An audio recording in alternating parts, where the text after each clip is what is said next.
কোরবানির গোশত দিয়ে দিনের প্রথম খানা খেতে হয়, এই কথাটা কতটুকু সঠিক? উত্তর হলো পুরাই সঠিক। রাসূল আকরাম সাল্লাল্লাহু আলাইহি সাল্লাম থেকে বর্ণিত হয়েছে যে তিনি ঈদুল আজহাতে ঈদুল ফিতরের ব্যতিক্রম করতেন। ঈদুল ফিতরে কিছু একটা মিষ্টি খেয়ে খেজুর টেজুর খেয়ে তারপর ঈদগাহে যেতেন, আর ঈদুল আজহাতে সারাদিন কিছু খেতেন না, কোরবানির পশুর গোশত দিয়ে প্রথম খানা খেতেন দিনের। অতএব আপনি গরু দেন, ছাগল দেন, যেটা দিয়ে কোরবানি করেন, দিনের প্রথম খানা কি দিয়ে হওয়া উত্তম?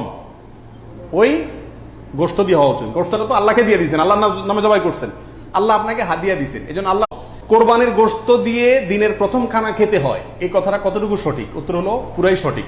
রাসূল আকরাম সাল্লাল্লাহু আলাইহি সাল্লাম থেকে বর্ণিত হয়েছে যে তিনি ঈদুল আজহাতে ঈদুল ফিতরের ব্যতিক্রম করতেন। ঈদুল ফিতরে কিছু একটা মিষ্টি খেয়ে খেজুর টেজুর খেয়ে তারপর ঈদগাহে যেতেন, আর ঈদুল আজহাতে সারাদিন কিছু খেতেন না, কোরবানির পশুর গোশত দিয়ে প্রথম খানা খেতেন দিনের।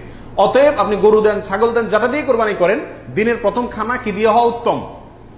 ওই গোশত দিয়ে হওয়া উচিত। গোশতটা তো আল্লাহকে দিয়ে দিয়েছেন, আল্লাহর নামে জবাই করছেন, আল্লাহ আপনাকে হাদিয়া দিয়েছেন, এই জন্য আল্লাহ